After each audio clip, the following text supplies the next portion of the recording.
guys, Caleb here, back again with more Bad Fanfiction Theater, and I have guests. Everybody's supposed to say yay, yay. Hey! Okay. So today, we are reading a story that we technically finished and did already, and then we started it again and got halfway through, and then we never kind of came back to it. And so now we're reading it for a third time, a couple of years later, because I was like, oh yeah, we haven't finished that story. Oops. I'm excited.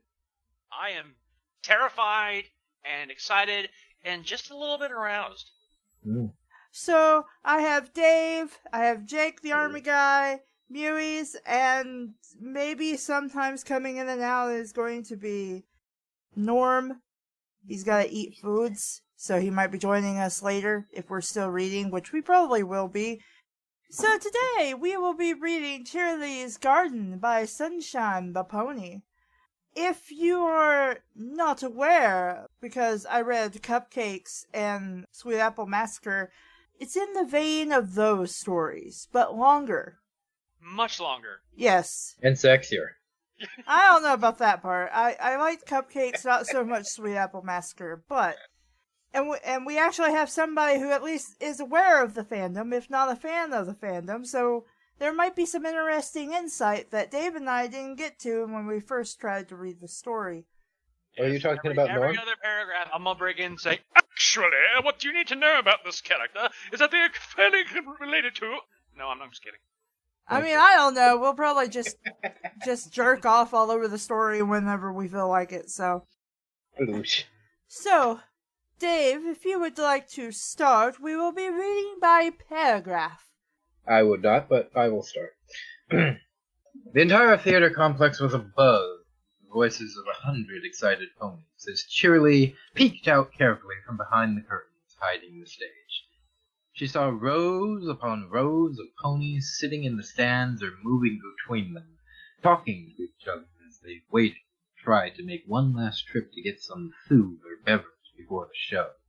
She glanced quickly to the left and saw that the musicians had already set up the orchestra pits in front of the stage.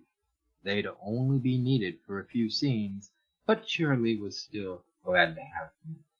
Seeing such a big crowd gathered there made her a bit nervous, even though this had all been her idea.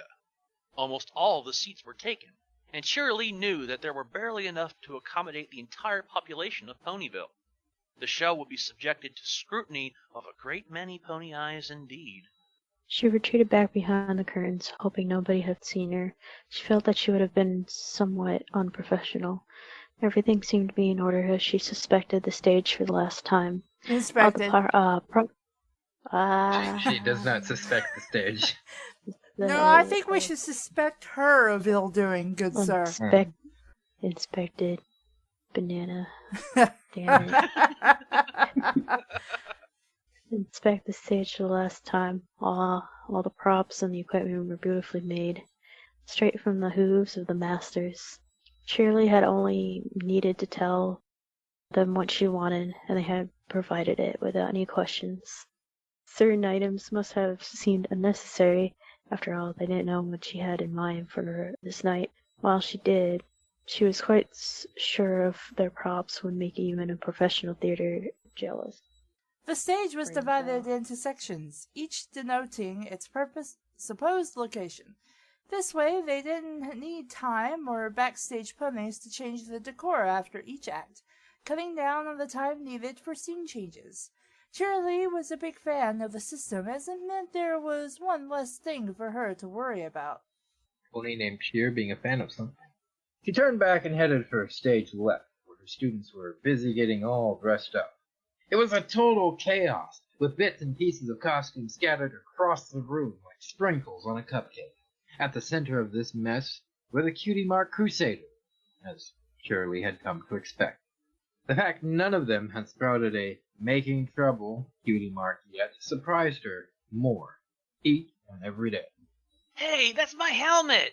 Scootaloo told Sweetie Belle accusingly. Yours is way over there! No, it sure isn't, she replied as she lifted the knightly helmet off of her head, held it out for Scootaloo to inspect. This one has a hole for my horn, see? Are y'all sure it ain't my helmet? Apple Bloom said as she scratched her head. Then where's the crown? The other two snapped back. Cheerilee sighed as she quickly glanced at her other students. Silver Spoon and Diamond Tiara seemed to progress orderly, if slowly, mainly due to how they constantly flourished and admired each other after each and every article of clothing they put on, and after every single brush of their mane. Snips was, to her great surprise, ready and waiting. The fact that Snails was backstage on tech duty might have had something to do with that, she mused.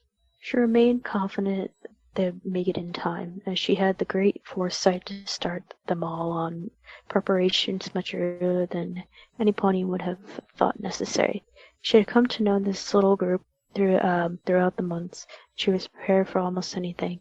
Nothing could possibly go wrong today. She had put too much plan and work into it to see it fail now. She smiled as she envisioned the peace, quiet, and tranquility and relief she felt when this was all over.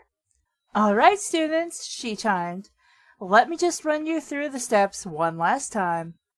There was much groaning to be heard across the room, but Cheerilee wasn't taking any chances with this bunch.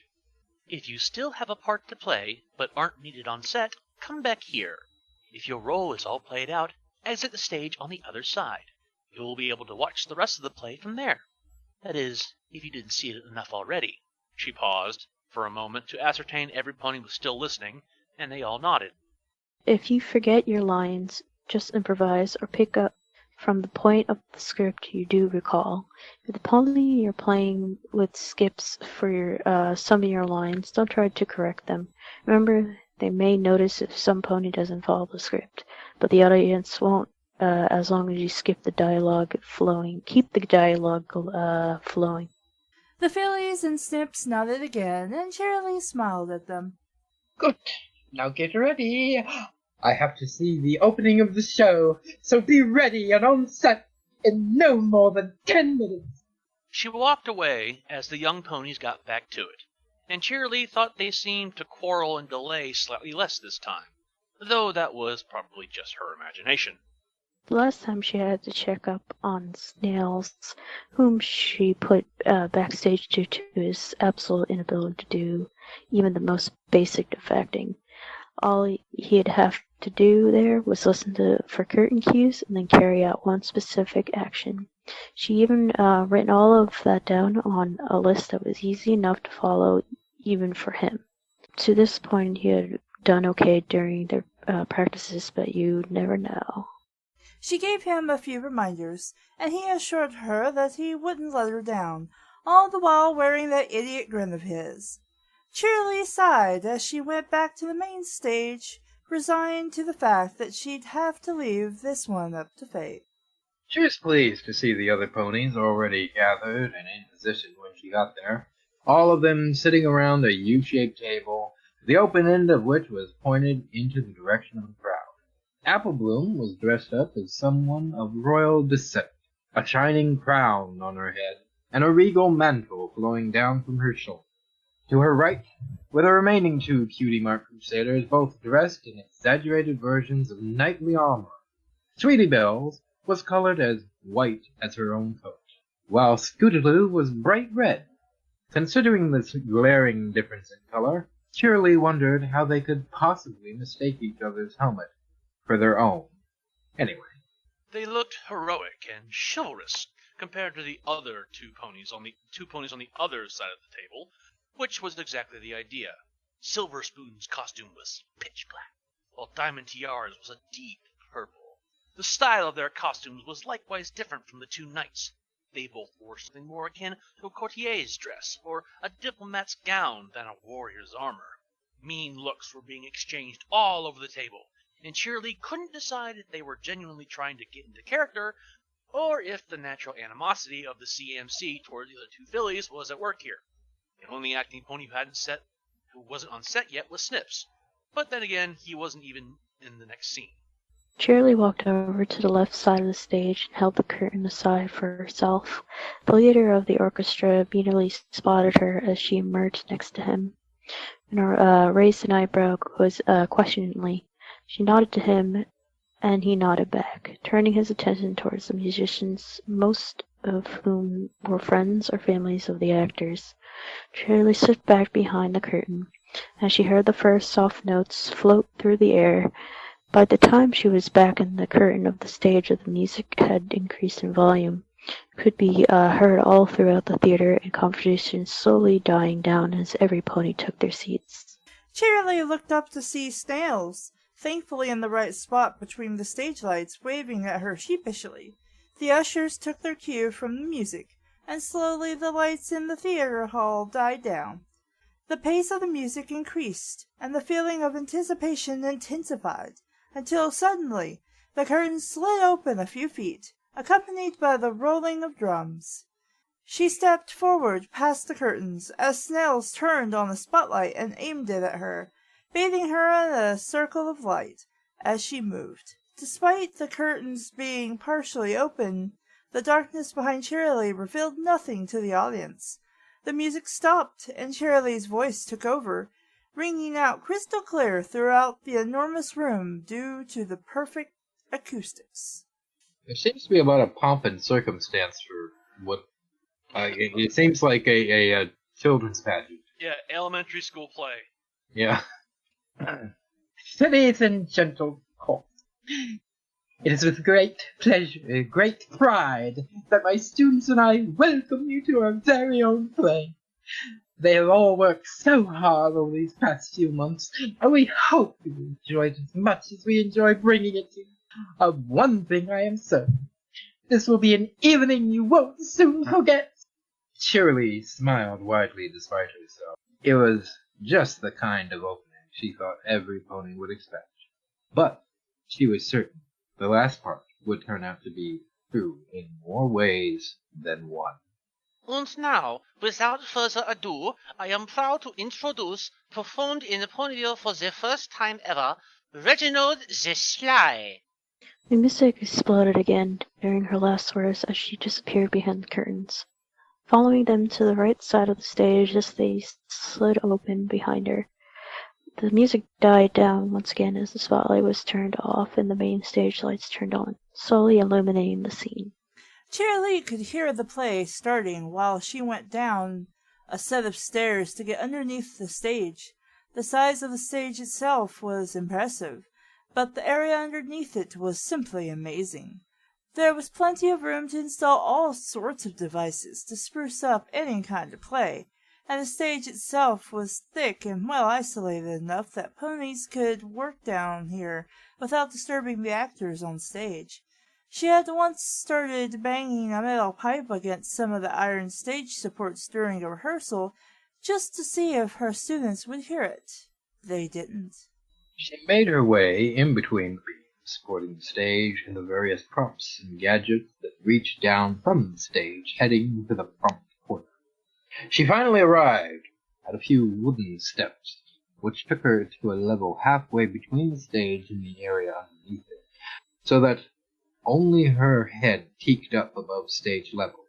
From there, she could watch the play from the same side as the audience, without actually being seen by the audience due to the way the prompt corner was built into the stage.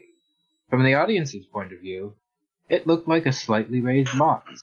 Question: can the actors see that the teacher is poking up through the floor and watching them? Because that would be pretty weird for me. Yeah. Well, it would depend on if she had done it before. That'd still be weird. Go ahead, Jake. During some plays, a prompt would sit here to feed actors their lines if they forgot them, but the dialogue in this one wasn't overly complicated. They simply had never rehearsed with the possibility of a prompt in mind. Cheerilee didn't think any of them would even realize she was there. She tried to pick up the thread of the play, since she had obviously missed some of it on her way there. They seemed slightly further along than Cheerilee had expected. She didn't know if this was because of the rushing or leaving something out, or if she had just been walking slower than she thought she had been. She shook her head. It didn't matter. This scene wasn't important to her. A grin spread across her face as she sat and watched and waited for a scene that was. Applebloom slammed her hoof on the table as she dramatically looked first to the left of the table, then to the right. All this is meaningless. We still have to put a stop to this Reginald the Sly, and I don't care who does it or how, she said, trying her best to suppress her accent. She was most likely the one with the biggest grasp of the script, simply because sticking to her lines made her avoid her accent easier. As soon as she drifted from them even a bit, it was all over, and the accent was back in full swing. It sounded very odd out of the mouth of the king, sure. But, my king, I maintain that violence is not the answer, Silverspoon said. If you would just let your royal advisor and I work out a diplomatic solution, I am sure that... No, the king cut her short.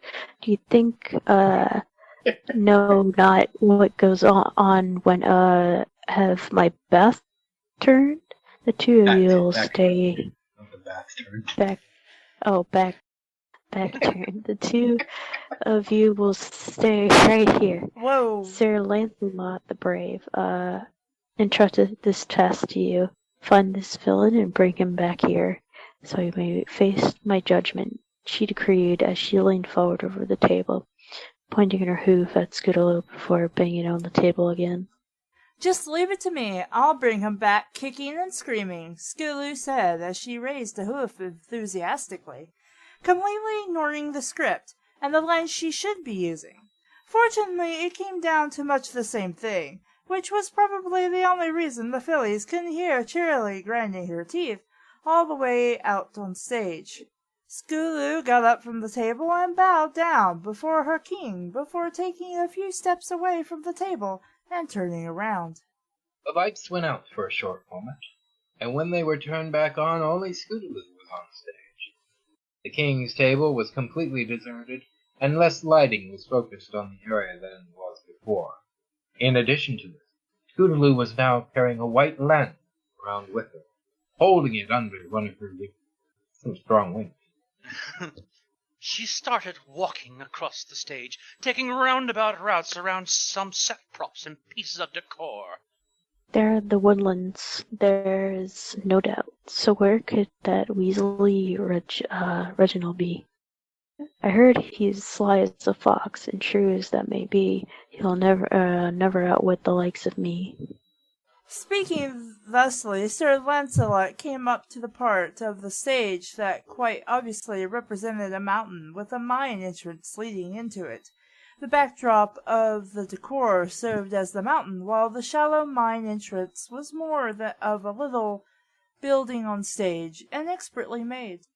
A small hooded figure suddenly emerged on the scene, wearing black robes. His face was hidden by the hood, but anyone could deduce it was Snips based on his height and a simple process of elimination.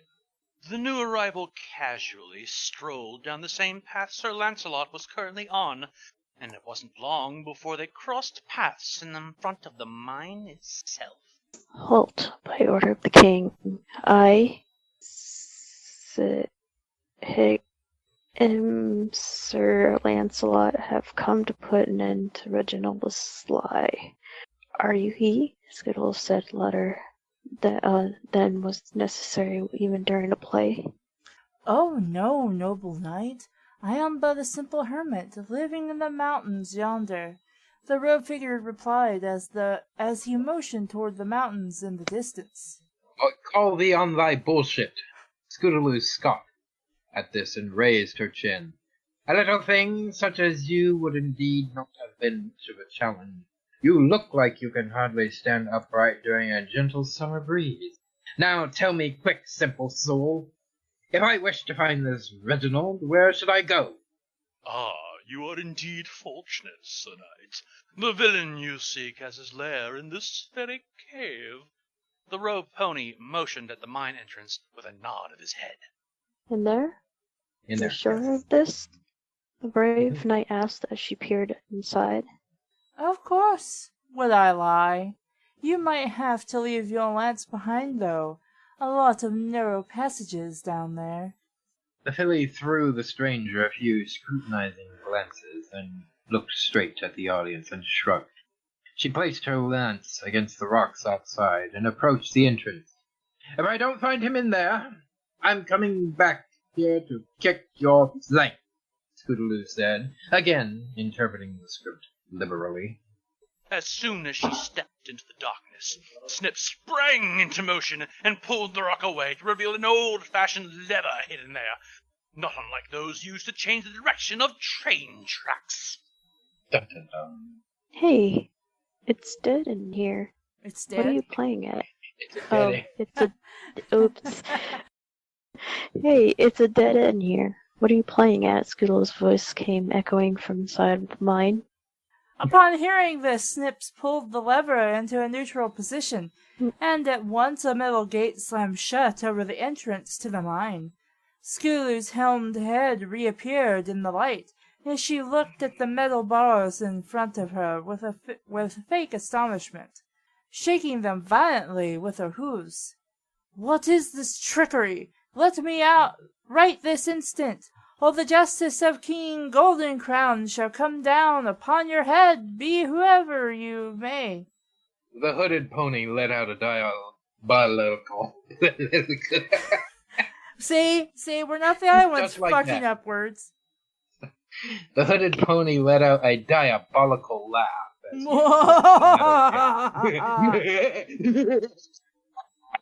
Standing next to it as he addressed the knight, so that he may still roughly be facing the audience as well.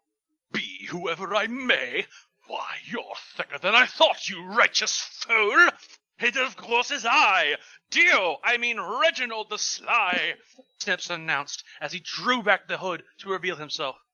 Did you think I would not expect one of you to come here eventually, or that I would not recognize the great Sir Lancelot, the bravest of all knights in the realm, when she arrives on my doorstep?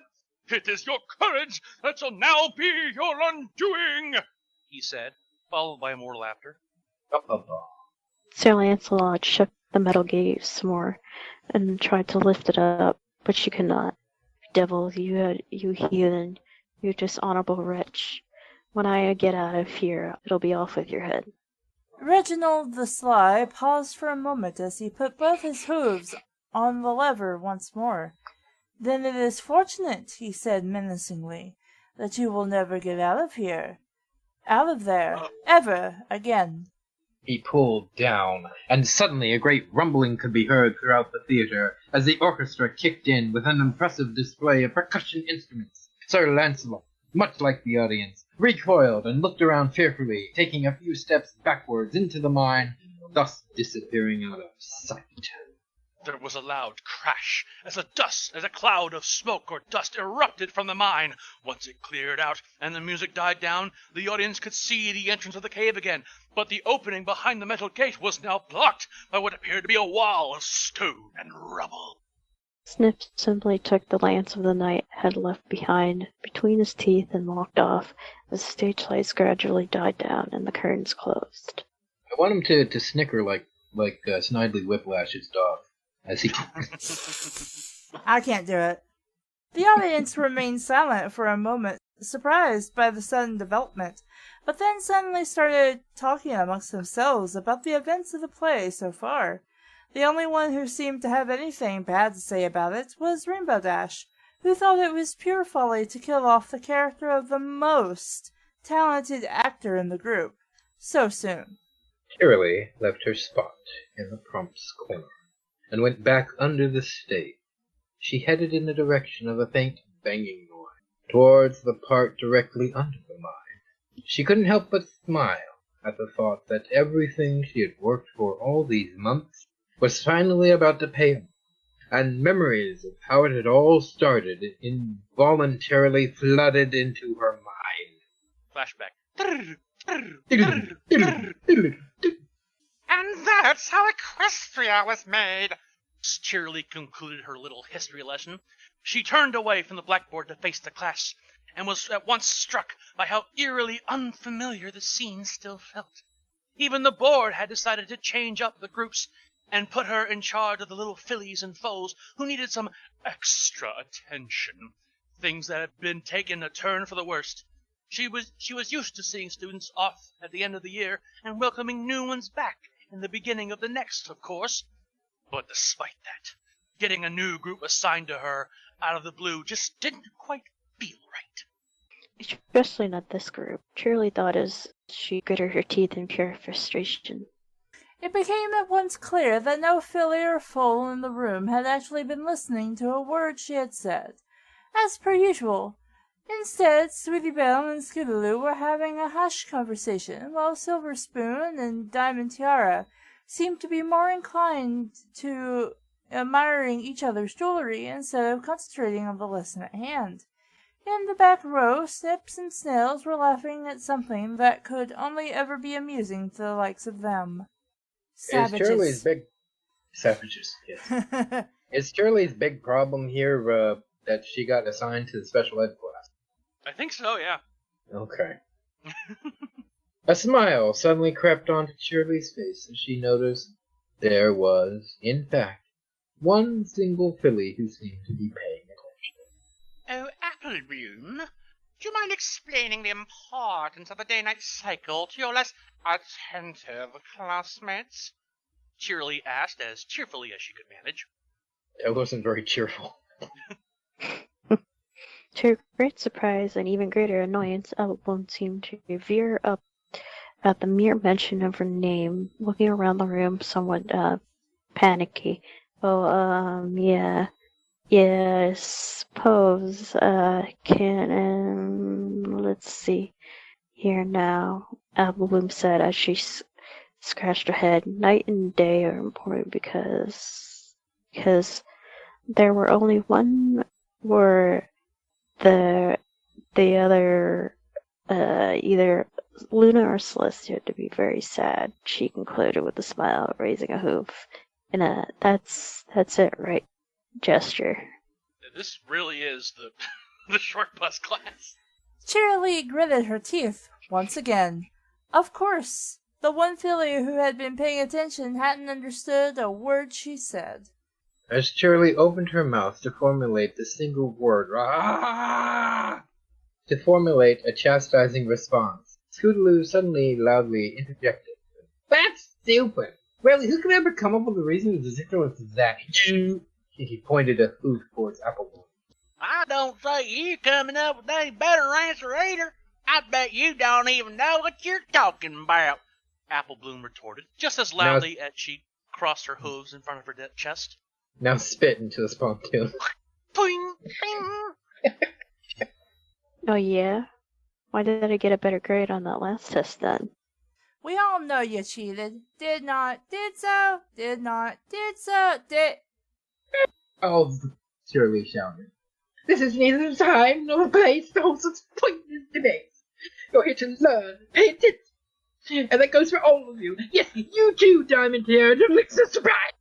She paused one moment, as she met the gaze of every filly and foal in turn. As they were finally quiet for once. I just thought the topic of today's class would be exceedingly interesting. Young ponies who, like you all, witnessed Princess Luna's return, a major historical event that she said, I can't even speak, a major historical event that shed much light onto our country's history and origins. Oh, yeah. Applebloom chimed in. She was stuck in the moon for 1,000 years, right? The moon? Scootaloo snorted. That's impossible. Not even a rainbow dash could fly that high. Besides, what would she eat for 1,000 years? The moon doesn't exactly look grassy from where I'm standing. At this, Applebloom remained uncharacteristically silent as she pondered the question. She could just eat cheese, right? The moon's made of the stuff. Scootaloo rolled her eyes as she planted her hoof against her forehead. The moon's not made of cheese. Oh, it is so? Came a much more serene voice from beside the two, as Sweetie Belle moved her head closer to the pair. I'm sorry, Appleboom, but I have to agree with Scootaloo here. The moon can't be made out of cheese. By this point, the other fillies and foals had pretty much reverted to their own activities again, as Cheerilee stood softly bumping her head into the blackboard, completely at loss about how in the haze she could get through these to these ponies. She stopped doing so. She stopped doing so as she heard Sweetie Belle's calm voice, and her ears rose up as she listened.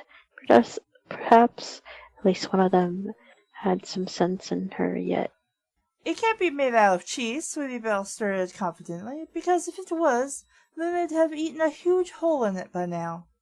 Oh, yeah, Apple Bloom said as comprehension dawned on her. I suppose that makes sense. No! Cheerilee screamed as she turned around. It does not! It does not make any sense at all! The moon isn't made out of cheese because... you know what? Forget it! Class dismissed! You are the rest of the off! Go! She pointed wildly at the door, not trusting herself to be able to keep calm in the company of these impossible foals and fillies for even a moment longer. She thought she might start breaking things if this went on. All of the foals and fillies in the classroom quickly got up from their desk, nearly galloping for the door.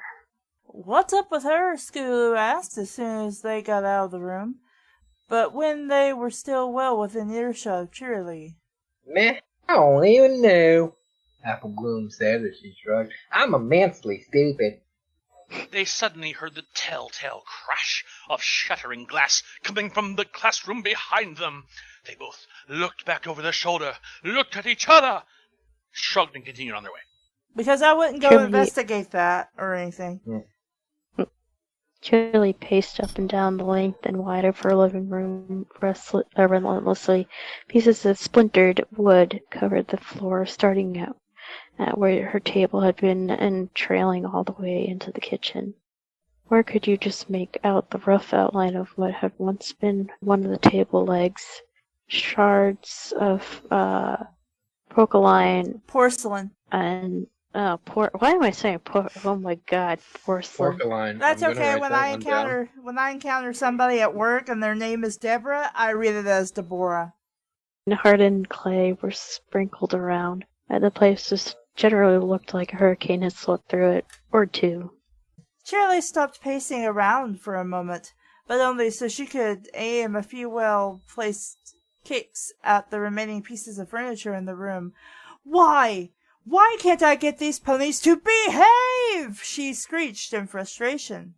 And this, in fact, lay at the very center of the issue. Ever since she had earned her cutie mark, she had been able to bring out the best in ponies, and watch them blossom, watch them grow. Here, a bunch of foils and fillies she'd been working on for over 6 months, and they hadn't learned anything. Not a single thing. It ate at her confidence and kept her up at night. She lay twisting and turning as she wondered if they were losing her edge, if she had lost her gift. She spent countless hours at the library Twilight Sparkle tended to under the guise of looking for reading material that might interest her students. When Twilight had noted she was looking mostly at books covering the subject of cutie marks, Cheerilee had told her that she was interested in alleviating the concerns of 3 of her pupils, the self-proclaimed cutie mark crusaders. But that wasn't true. The real reason was the one questioning consistently on Cheerilee's mind. Can a cutie mark be mistaken? Is it possible that I never was as good at teaching as I thought I was? That I simply had easy foals and fillies to work with before? Or if my cutie mark is accurate at the time it manifests, can it perhaps grow inaccurate over time? These questions, and many more like it, slowly pushed Cheerilee down an all-encompassing feel of depression. Not feeling, but feel of depression. She found her patience wearing increasingly thin and lost faith in herself more and more. It became hard to get up in the morning, and harder still to bring herself to return to the classroom where she knew they would be waiting, to turn another day into a living hell. For the last few nights, she's been lying awake in bed, staring up at the ceiling, wondering what it would be like to just let it all go. At times like that, she would sometimes tilt her head to look at the glimmering steel knife she had put on her nightstand for no reason, just in case she ever found the brief moment of courage she needed to Cheerilee walked over to the huge standing mirror in the corner of her living room, which, surprisingly enough, remained intact. She looked at the reflection of a cutie mark in the mirror. Those faces, those smiling faces, seemed to laugh at her, mock her, belittle her, for ever having the audacity to think that she was good at something, let alone good at anything. No, Cheerilee yelled as she bucked her hind legs hard at the mirror, her hooves shattering into 1,000 pieces, which joined the mess on the floor. I can't remember, but is there a scene where she cuts off her own cutie mark? I don't remember. Oh, okay. Cheerilee's eyes twitched slightly as she panted and stared out of her window into her wild and overgrown garden. Normally it'd be neatly trimmed and filled with beautiful flowers this time of year, but with her ever-increasing moments of depression and lethargy, not to mention all the trips to the library, she had not been able to tend to her garden as well as she would have liked. Vines and weeds choked the budding flowers she had planted long ago, suffocating them and slowly squeezing the life out of their growth. Surely this is what we like to call a midlife crisis, and this too shall pass. She stared first at the garden, and then at her cutie mark, and then at the garden once more. Suddenly it all became clear. It all made sense. It was not that she wasn't a good teacher, oh no! She had a gift. A great gift! She had always had it, and she hadn't lost it. She would never lose it. She's losing it now. But her garden, her class, was overgrown by vines and weeds that had to be purged from it if the flowers were ever to bloom again.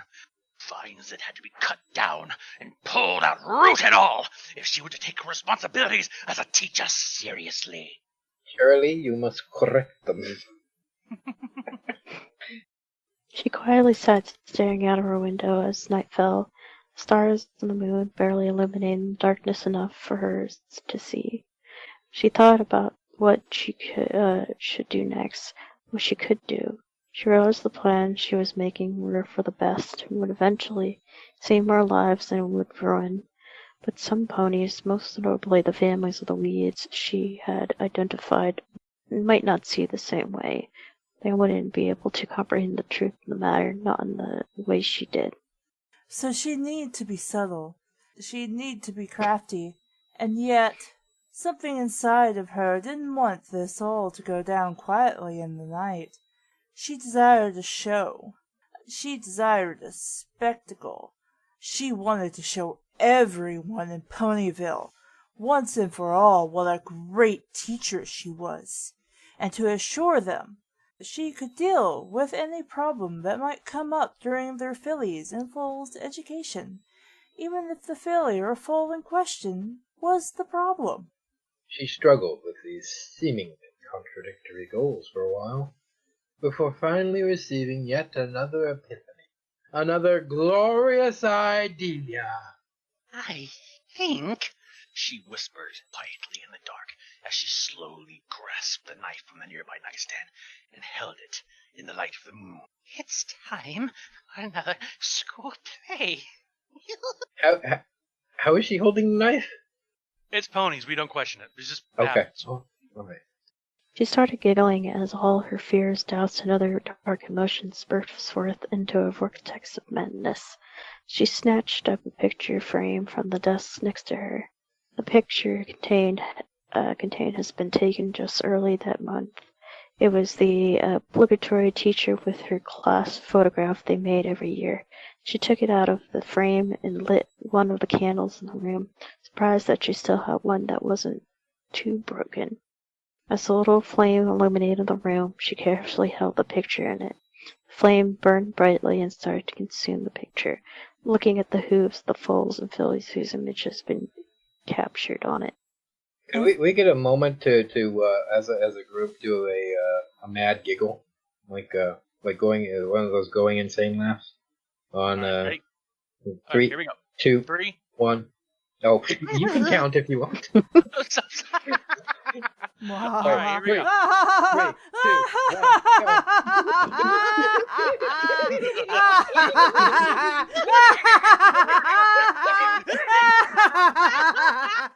Okay. I'm done. That was Okay. fun. That was surprisingly therapeutic. I like that. And for the first time in 6 months, Cheerilee just couldn't stop smiling. She looked like a fucking Joker. They all float down here. Quite literally here in a bit.